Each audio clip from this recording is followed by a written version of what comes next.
So over the past couple of days, we have been learning about using speech marks and how to make sure that the speech marks are punctuated correctly. So today we're going to be doing a short piece of writing, and we're going to be practicing using that speech to help kind of tell a story or talk about a character.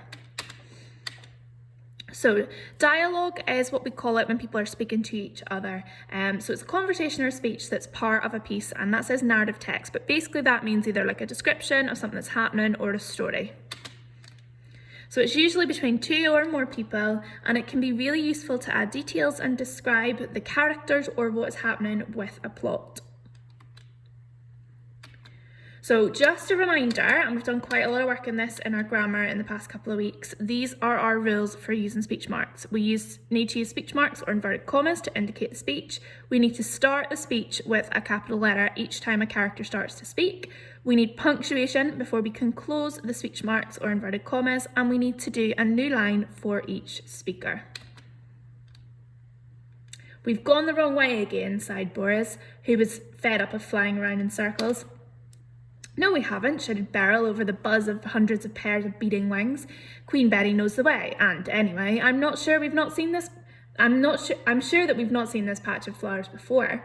So you can see there that we've combined the speech as well as the little details to kind of tell the story, but most of that story is told through the words of those two bees. Dialogue can be a really good way to advance the plot of a story, so you can use your characters to tell the reader what's happening.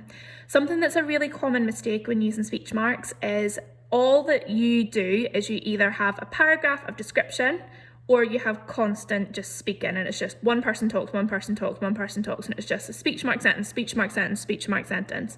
But in order to do a really, really good quality piece of writing, we want to combine them both so that they can both happen at the same time. So let's look a bit of an example about this. So, it's not haunted, sighed Rosie, with one hand resting against the rotten door. It creaked slightly. James jumped. Rosie rolled her eyes at the sight of her friend being scared by a building and pushed the heavy door open. I don't like it, said James. It's giving me a weird feeling. It's fine. There's nothing Rosie, what is it? What can you see? James said, frantically peering around. Rosie was shaking and pointing to a space just in front of her. There's a... What? Where, Rosie? There's nothing there. You're pointing to an empty space. Stop it, please. You're scaring me, James begged. So how has the dialogue helped to advance the action? Would you still know what was happening if you took away all of the speech? So, in this little piece of text, there is a really good combination of the words that the people are saying along with the description of how they're saying them and what is going on. And both of those build us up a picture of what's happening to the characters and also how they're feeling. So we can tell that from Rosie she's become scared. We can see here, Rosie, what is it? What can you see? He's asked 3 questions in a row and he's frantically peering around, so he must be nervous as well. So you can see that the speech as well as the other details in the text build together to make a really good picture of what is happening. Dialogue's also really good to help create tension in a text, so having 2 or more characters in danger can make really good dialogue for your reader. Joyce, run, Rob screamed. I can see the cave starting to collapse. We're not going to make it, Joyce panicked. There's not enough time to get out. We've got to try. If we don't, we'll be trapped in here for sure. Wait, said Joyce, screeching to a sudden stop. So we can see there that she said wait, but then also we have the description of what she's done. She screeched to a sudden stop. We have that mental picture in her head of her shouting as she kind of like plants her feet in the ground and stops. Why? We've got less than 5 seconds before we're buried forever, yelled Rob. Joyce looked behind her at the crumbling walls. We're not the only ones in here. So also here, we've got Joyce looked behind her at the crumbling walls. We're not the only ones in here. So that this description combined with this, what does that tell us about where the other thing or people are? Okay, we know because she says, we're not the only ones in here. There must be somebody else there. And because she looked behind her, we know they must be behind them. So both of those things combine together to create that tension and tell the story. We can also develop characters by using different ways that the characters talk and what that might say about their personalities. So here's a little conversation between two people. "Good day, sir," said an older gentleman while waiting on the bus. "What fine weather we appear to be having." So first instinct, what do those words give? What impression do they give you about that character? So I get the impression he's quite polite, he's quite maybe old-fashioned, quite formal. "You what?" exclaimed a second man, who also happened to be waiting. "What's you on about? It's well hot, and I ain't liking it." So we can see that there's a big contrast there between the way that this guy's speaking and the other person is speaking. So this is using slang, which is okay to use if it's in speech, but not if it's in description. And it kind of tells us he's kind of talking quite informally, he's maybe, using shortened versions of words or slang words. So what does that tell you about his personality? "I do beg your pardon, it's just that I rarely manage to leave the house these days, and I find a spot of sunshine to be most beneficial. I rather enjoy these rare moments of bliss, riding upon fine transport and sheltering beneath this charming infrastructure." So we've not really had any description of those two characters that's not been through speech. All we've got here is an older gentleman and a second man.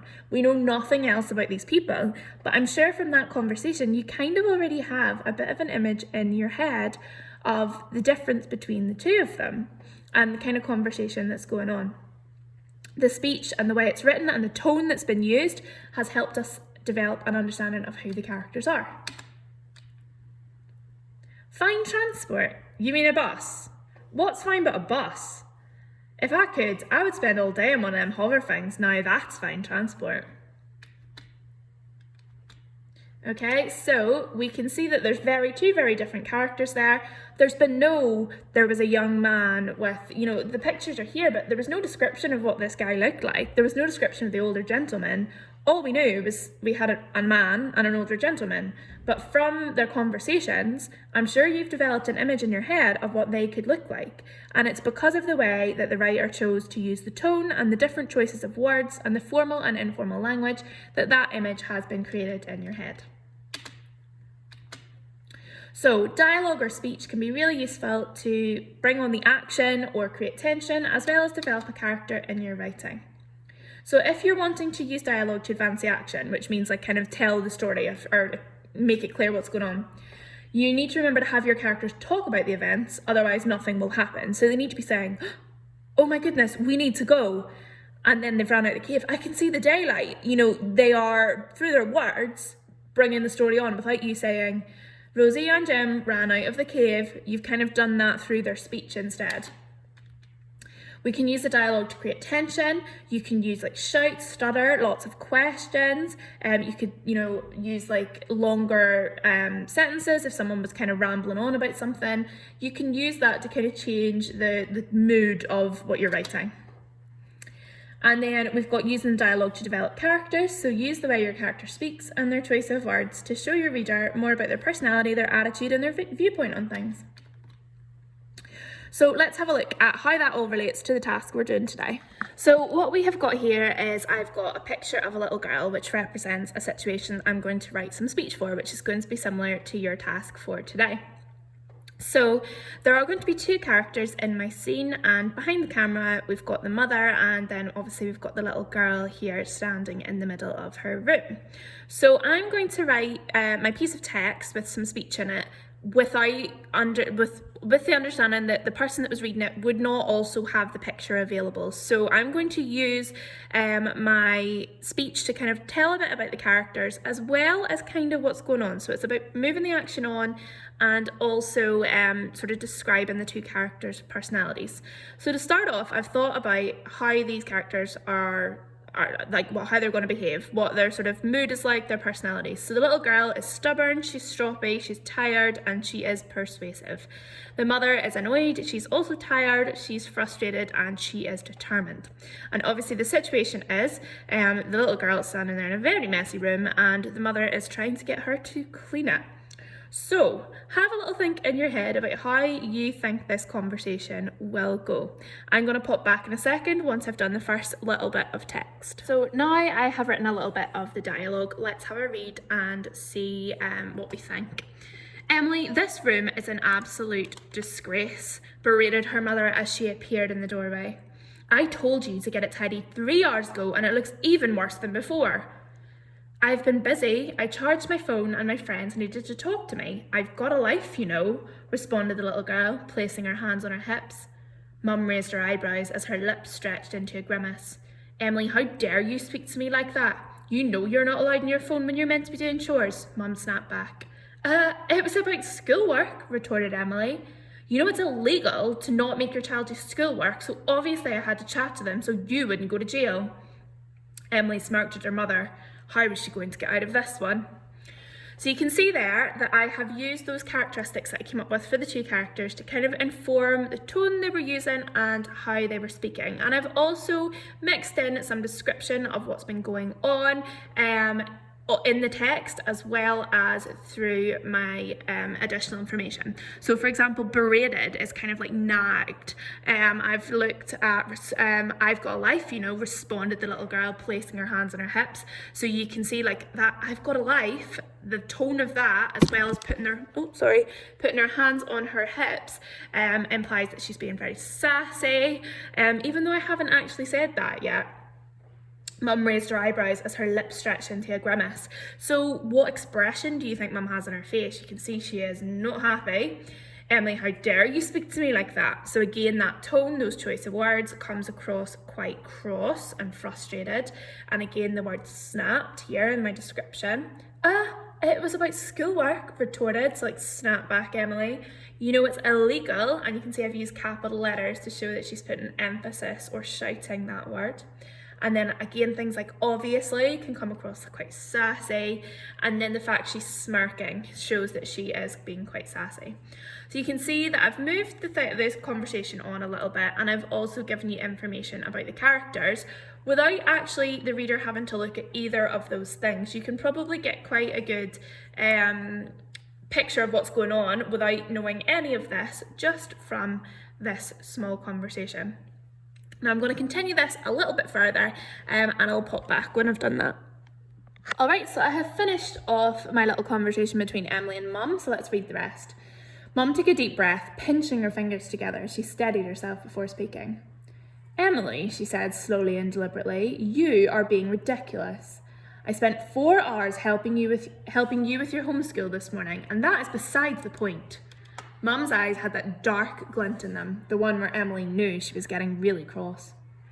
Emily paused to consider her next words. She decided to change tactics. Okay, Mum, I promise I'll tidy it first thing in the morning, said Emily as she looked up at her mum with big blue eyes. I'm really tired and it's almost bedtime. Emily yawned for effect. Mum's eyes softened a bit, and she knew she was being played but didn't have the energy to argue. Right, she barked, a little less sternly. But I am getting you up first thing and there will be 0 arguments. Do you understand me? Yes, thanks, Mum, said Emily sweetly, already thinking up ideas for how she could get out of it in the morning. So you can see there I have used my description as well as my speech to tell us a little bit about the characters as well as move the conversation on. So that is going to be your task for today. So you will see that I have uploaded the planning documents onto the assignment, and I want you to pick one of them to do a conversation between 2 characters on. Now, I would suggest maybe starting with the one about the 2 characters or the action one with the superhero, because they're possibly ones that are maybe easier to think of ideas for. But you can choose any one of the 3 that you like, and I want you to write a small conversation between them using lots of description and speech like we've learned about in this video. So you only need to do one. If you would like to do more as an extension task, that's absolutely fine, but you only need to pick one of those sheets to complete a conversation for.